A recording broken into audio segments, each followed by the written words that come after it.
आपण अभ्यासणार आहोत संचाचे प्रकार। पहिला संचाचा प्रकार आहे एक घटक संच।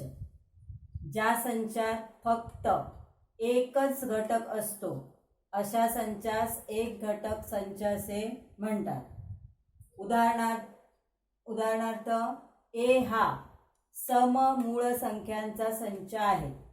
आता सममूळ संख्या ही एकच आहे आणि ती म्हणजे 2 आहे, म्हणून ए या संचात एकच घटक येईल आणि तो 2 आहे, म्हणून हा एक घटक संच आहे। दुसरं उदाहरण आहे बी हा अशा एक्सचा संच आहे की एक्स ही भारताची राजधानी आहे।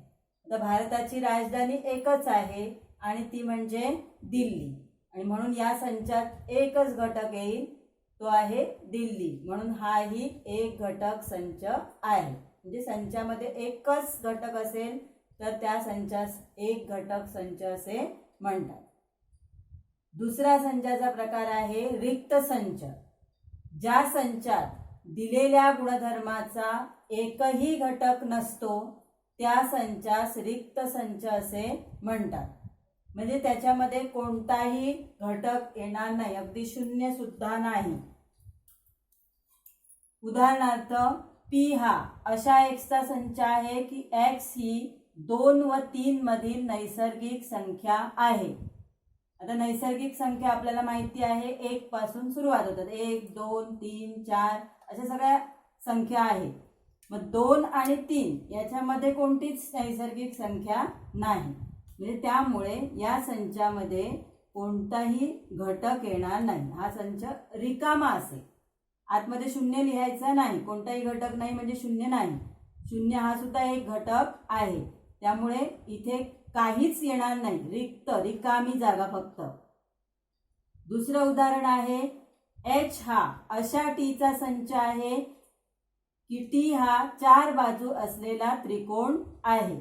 आता आपल्याला माहिती आहे त्रिकोण ही 3 बाजू असलेलीच आकृती आहे, 4 बाजू त्रिकोणाला कधी नसतात, त्यामुळे आपण 4 बाजू असलेला त्रिकोण हा असू शकत नाही, आणि त्यामुळे हाही संच काय येणार, रिकामा येणार। म्हणून अशा संचामध्ये ज्या संचामध्ये दिलेल्या गुणधर्माचा एकही घटक नसतो त्या संचास रिक्त संच असे म्हणतात। आणि रिक्त संच हा एकतर असं दाखवायचा किंवा रिक्त संच हा या चिन्हाने दर्शवतात, याला फाय असं म्हणतात, या चिन्हाला फाय असं म्हणतात। एकतर असं दाखवायचा किंवा असा, म्हणजे हाच संच तुम्ही असाही दाखवू शकता, पी बरोबर फाय असंही लिहू शकता। तिसरा प्रकार आहे शांत संच। जो संच रिक्त आहे किंवा ज्या संचातील घटकांची संख्या मर्यादित असते व मोजता येते त्या संचास शांत संच असे म्हणतात। म्हणजे ज्या रिक्त संच हा सुद्धा एक शांत संच आहे, किंवा ज्या संचातले घटक आपल्याला मोजता येतात, मर्यादित असतात, अशा संचाला शांत संच म्हणतात। उदाहरणार्थ सी हा अशा पीचा संच आहे की पी ही 1 ते 22 मधील 4 ने विभाज्य संख्या आहे, म्हणजे 4 ने भाग जाणारी संख्या आहे। मग आता 1 ते 22 मधील 4 ने भाग जाणाऱ्या म्हणजे 4च्या पाड्यातल्या संख्या कोणत्या आहेत, तर 4 8 12 16 20 या संख्या आहेत। आता हे घटक आपण मोजू शकतो, किती घटक आहेत, 1 2 3 4 5 हे घटक आपण मोजू शकतो, म्हणून अशा संचाला शांत संच असे म्हणतात। तर दुसरं उदाहरण आहे आठवड्यातील वारांचा संच। आता आठवड्यातील वार आपल्याला माहिती आहे 7 वार आहेत, सोमवार मंगळवार बुधवार गुरुवार शुक्रवार शनिवार रविवार, जे 7 वार आपण मोजू शकतो, म्हणून आठवड्यातील वारांचा संच हा सुद्धा शांत संच आहे। पुढचा संचाचा प्रकार आहे अनंत संच। ज्या संचातील घटकांची संख्या अमर्याद असते व मोजता येत नाही त्याला अनंत संच म्हणतात। उदाहरणार्थ ए हा अशा एक्सचा संच आहे की एक्स हा नैसर्गिक संख्या संचाचा घटक आहे आणि एक्स ही विषम संख्या आहे. म्हणजेच एक्स ही नैसर्गिक संख्या आहे आणि ती विषम आहे. म्हणजे विषम संख्या, विषम नैसर्गिक संख्या कोणत्या? तर पहिली संख्या आहे 1, नंतर 3, 5, 7, नंतर 9, 11 अशा अनंत संख्या आहेत. त्यामुळे आपण इथे पुढे काय दिलंय? टिंबटिंब दिले. याचा अर्थ ह्या संख्या पुढे चालू राहणार आहेत. आपल्याला पहिली संख्या सांगता येईल पण शेवटची संख्या आपण सांगू शकत नाही किंवा मोजू शकत नाही. म्हणून अशा संचाला अनंत संच असे म्हणतात. दुसरं उदाहरण आहे पी हा अशा एक्सचा संच आहे की एक्स ही नैसर्गिक संख्या आहे आणि एक्स ही 7 ने विभाज्य संख्या आहे. म्हणजे 7 ने भाग जाणारी संख्या आहे. तर 7 ने भाग जाणाऱ्या नैसर्गिक संख्या कोणत्या आहेत? तर 7, 14, 21, 28, 35 अशा प्रकारच्या संख्या. पुढे ह्या संख्या अमर्याद आहेत, अनंत आहेत. म्हणून हा अनंत संच आहे. या संख्या आपण मोजू शकत नाही. तर अशा हे संचाचे 4 प्रकार आपण पाहिले. त्याच्यानंतर आपण बघणार आहोत समान संच. समान संच, संच ए मधील प्रत्येक घटक संच बी मध्ये आणि संच बी मधील प्रत्येक घटक संच ए मध्ये असेल तर ते समान संच आहेत असे म्हणतात. म्हणजे समजा 2 संच आहेत, संच ए आणि संच बी. संच ए मधला प्रत्येक घटक संच बी मध्ये आहे आणि संच बी मधला प्रत्येक घटक संच ए मध्ये आहे.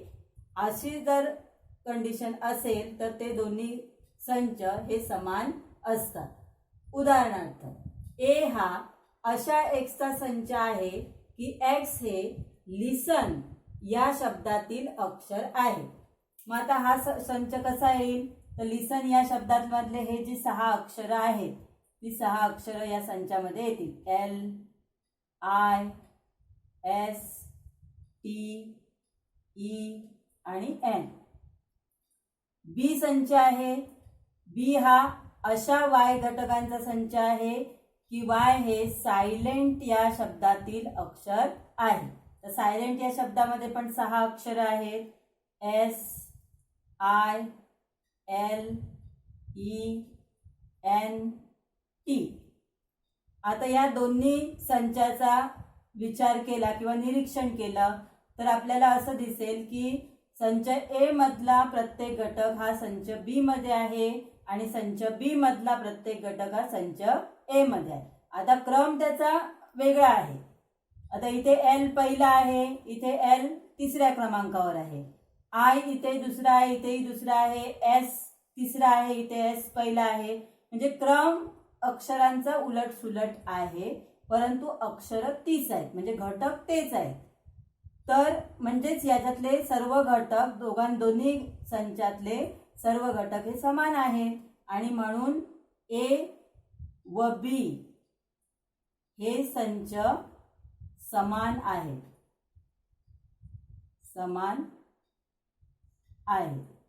आता हेच आपण चिन्हाचा वापर करून लिहू शकतो. ए बरोबर बी असं चिन्हाचा वापर करून आपण हे विधान लिहू शकतो.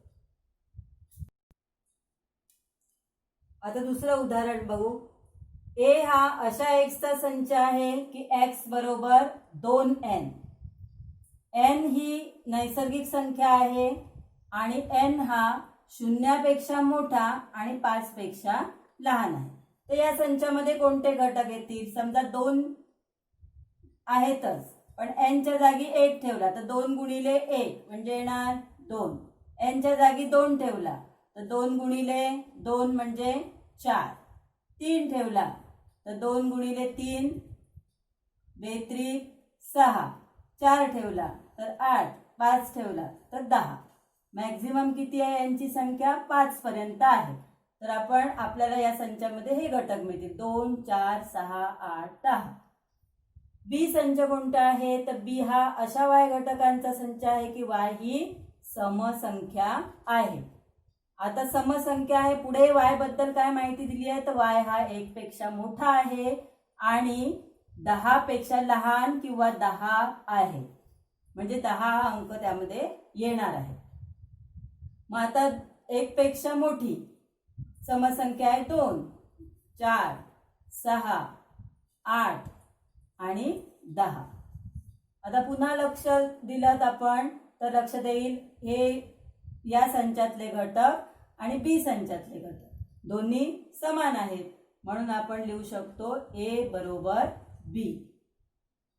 तिसरं उदाहरण आहे पी हा अशा टीचा संच आहे की टी ही मूळ संख्या आहे व टी बद्दल अजून काय माहिती दिली आहे तर टी ही 10 पेक्षा मोठी आणि 20 पेक्षा लहान आहे. मग 10 पेक्षा मोठी मूळ संख्या कोणती आहे तर 11, 13, 17 आणि 19. 20 पेक्षा लहान या 4 संख्या आहेत आणि क्यू हा संच आपल्याला दिलाय 11, 13, 17, 19. तर या दोन्ही संचातले घटक समान आहेत, म्हणून आपण चिन्हाचा वापर करून लिहू शकतो की पी बरोबर क्यू. उदाहरण 4 बघा. जर एम बरोबर 1, 2, 3 म्हणजे एम मध्ये 3 घटक आहेत आणि एन बरोबर 6, 7, 8 म्हणजे 6, 7 आणि 8 या संख्या असलेला हा संच आहे. तर आता या दोन्ही संचातले घटक वेगवेगळे आहेत. इथे 1 आहे, इथे नाहीये. इथे 7 आहे, इकडे नाहीये. म्हणजे या घटकांची संख्या भिन्न आहे, म्हणून हे दोन्ही संच समान नाहीत. तर आपण हे विधान अशा प्रकारे लिहू शकतो एम बरोबर नाही एन.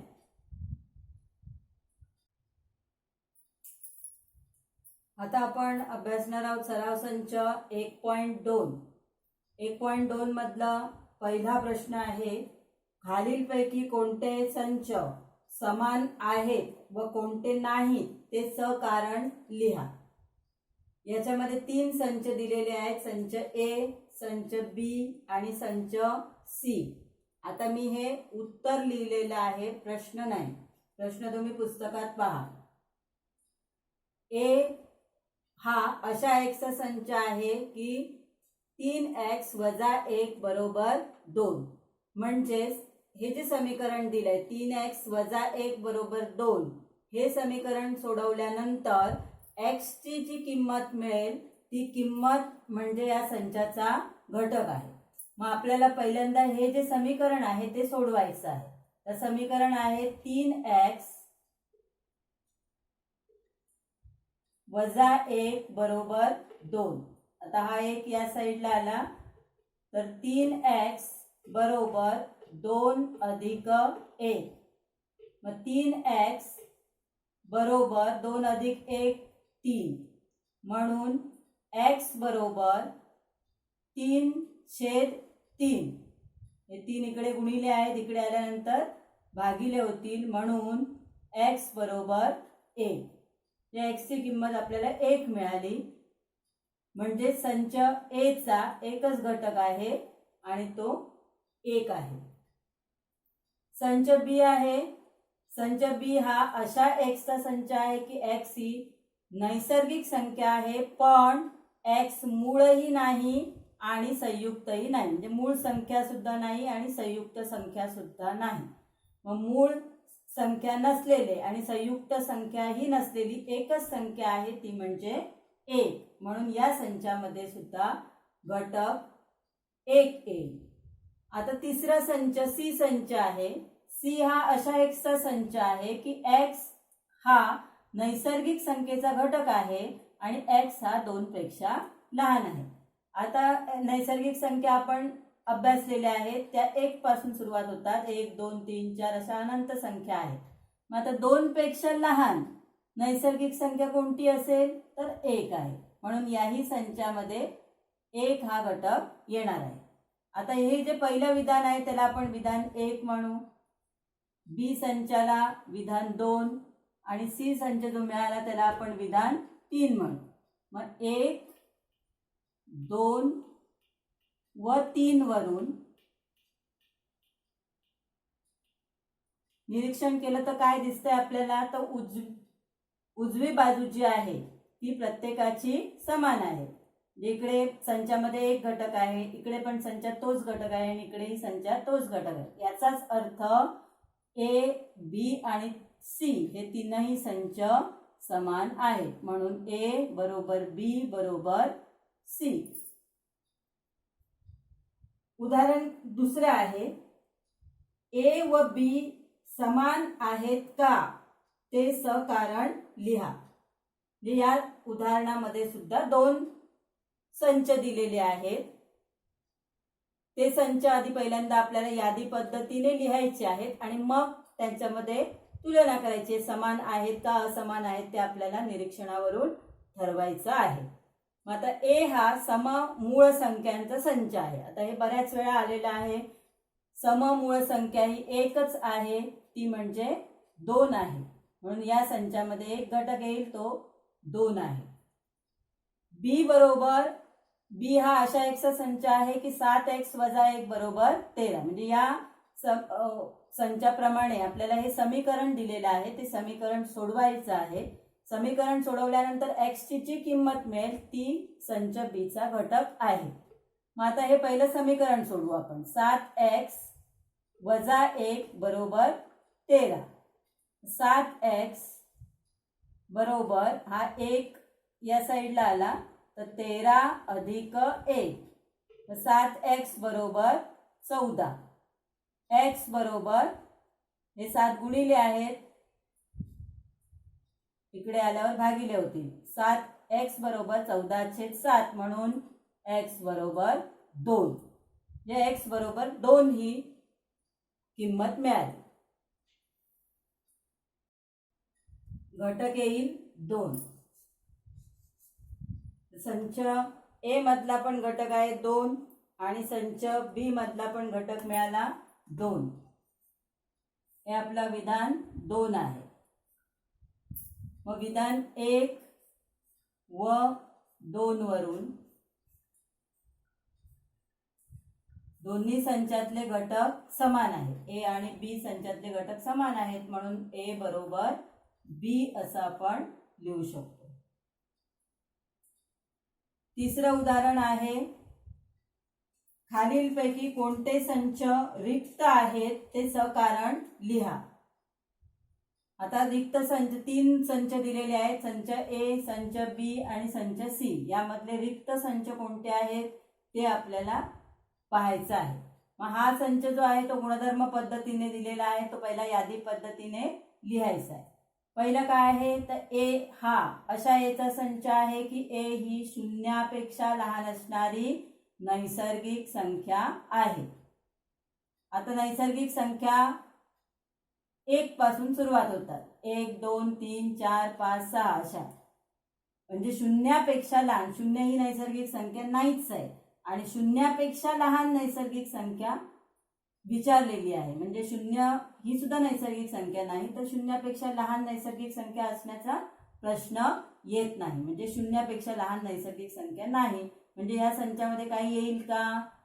येणार नाही. याचा अर्थ हा रिक्त संच आहे. म्हणून ए हा रिक्त संच आहे. ए हा रिक्त संच आहे. आता उदाहरण दुसरं बघा, बी बरोबर किंवा बी हा अशा एक्सचा संच आहे की x वर्ग बरोबर 0. तर एक्सच्या जागी कोणता अंक असेल की ज्याचा वर्ग 0 आहे? तर प्रत्येक वर्ग संख्या तुम्हाला माहिती आहे. 1 चा वर्ग 1, 2 चा वर्ग 2, 3 चा वर्ग 2 चा वर्ग 4, 3 चा वर्ग 9, 4 चा वर्ग 16. याप्रमाणे तुम्हाला वर्ग संख्या माहिती आहे. मग कोणत्या संख्येचा वर्ग 0 आहे? तर शून्याचा वर्ग 0 आहे. म्हणजे या इथे संख्या कोणती येणार? तर 0 येणार. म्हणजेच इथे एक घटक आहे. 0 आहे याचा अर्थ ही हा संच रिक्त नाही आहे, इथे एक घटक आहे. म्हणून बी हा रिक्त संच नाही. बी हा रिक्त संच नाही, कारण याच्यामध्ये एक घटक आहे, तो 0 आहे. 0 म्हणजे रिक्त समजायचा नाही. आता तिसरं आहे सी हा अशा एक्सचा संच आहे की 5x वजा 2 बरोबर 0 आणि x ही नैसर्गिक संख्या आहे, म्हणजे जी काही किंमत येईल ती किंमत x ची जर नैसर्गिक असेल तर हा संच असेल आणि जर नैसर्गिक संख्या नाही आलं उत्तर तर तो रिक्त संच असेल. तर आपण पहिल्यांदा हे समीकरण सोडवू. 5x वजा 2 बरोबर 0. हे 2 या साईडला गेले. 5x बरोबर 2 म्हणजे 0 अधिक 2 होईल म्हणजे 2. म्हणून x बरोबर 2/5. तर 5 इकडे गुणिले आहे, तिकडे आल्यानंतर भागिले होते. x बरोबर 2/5. आता 2/5 ही अपूर्णांक संख्या आहे. नैसर्गिक संख्या आहे का? नाही आहे. आणि इथे आपल्याला अट काय दिली आहे तर x ही नैसर्गिक संख्या आहे, पण x ची व्हॅल्यू आली ती अपूर्णांक आली आहे, नैसर्गिक संख्या आली नाही. म्हणजेच c हा काय झाला? रिक्त संच झाला. म्हणून c हा रिक्त संच आहे. c हा रिक्त संच आहे. प्रश्न चौथा आहे, खालीलपैकी कोणते संच शांत संच व कोणते अनंत संच आहेत ते सकारण लिहा. आता त्याच्यातलं पहिलं उदाहरण आहे, ए हा अशा एक्सचा संच आहे की x हा 10 पेक्षा लहान आहे आणि x ही नैसर्गिक संख्या आहे. तर x ही नैसर्गिक संख्या आहे म्हणजे नैसर्गिक संख्या 1 पासून सुरू होतात आणि त्या 10 पेक्षा लहान आहेत, म्हणजे या संचामध्ये कोणते घटक येणार? 10 पेक्षा लहान नैसर्गिक संख्या. तर 1 2 3 4 5 6 7 8 आणि 9 या संख्या त्यामध्ये येते. आता ह्या संख्या आपण मोजू शकतो, म्हणजे हे किती घटक आहेत तर 9 घटक आहेत. घटक मोजू शकत असू तर हा शांत संच आहे. म्हणून ए हा शांत संच आहे. दुसरं उदाहरण आहे, बी हा अशा वायचा संच आहे की y हा ऋण 1 पेक्षा लहान आहे आणि y ही पूर्णांक संख्या आहे. तर ऋण 1 पेक्षा लहान पूर्णांक संख्या कोणत्या? तर ऋण 2 ऋण 3 ऋण 4 ऋण 5 अशा असंख्य संख्या आहेत ज्या ऋण 1 पेक्षा लहान आहे. म्हणून आपण याला हा संच असा लिहायचा आहे, उलट्या क्रमाने लिहायचा आहे. ऋण 2 ऋण 3 ऋण 4 डॉट डॉट डॉट डॉट अशा प्रकारे हा संच येईल, ऋण 1 पेक्षा लहान. आता हे संख्या काय आहेत? अनंत आहेत, असंख्य आहेत, आपण मोजू शकत नाही. म्हणून बी हा अनंत संच आहे. बी हा अनंत संच आहे.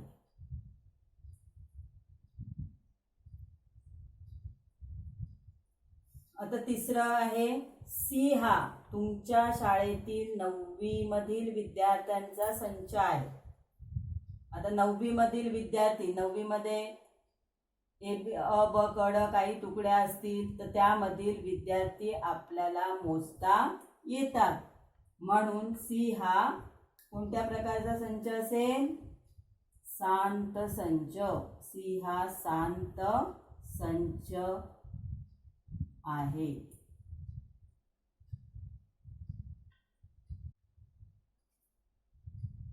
चौथा आहे, तुमच्या गावातील रहिवाशांचा संच.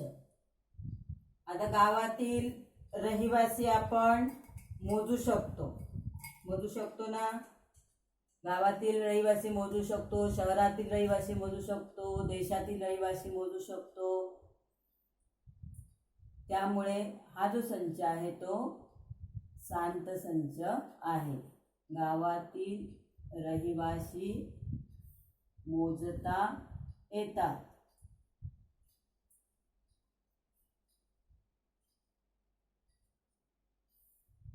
म्हणून दिलेला संच शांत संच आहे.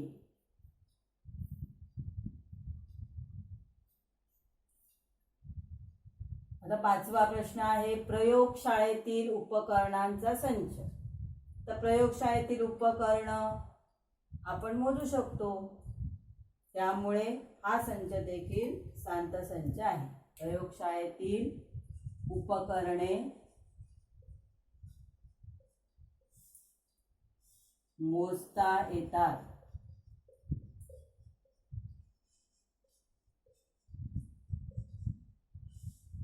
म्हणून दिलेला संच हा शांत संच आहे.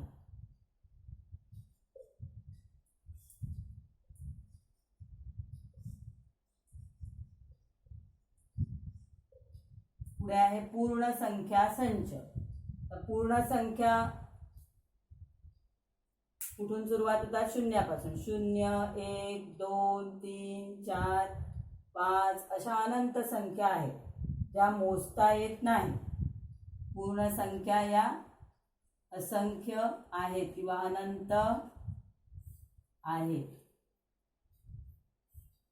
मोजता येत नाही. म्हणून पूर्ण संख्या संच हा अनंत संच आहे.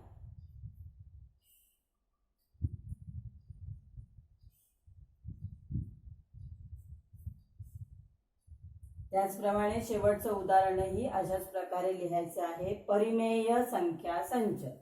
परिमेय संख्या सुद्धा अनंत संख्या आहे परिमेय संख्यांमध्ये सुद्धा, त्यामुळे असं पूर्ण संख्येच्या ऐवजी परिमेय शब्द वापरायचा आहे आणि उत्तर असंच लिहायचं आहे. परिमेय संख्या संच हा अनंत संच आहे, कारण त्यातल्या संख्या आपण मोजू शकत नाही.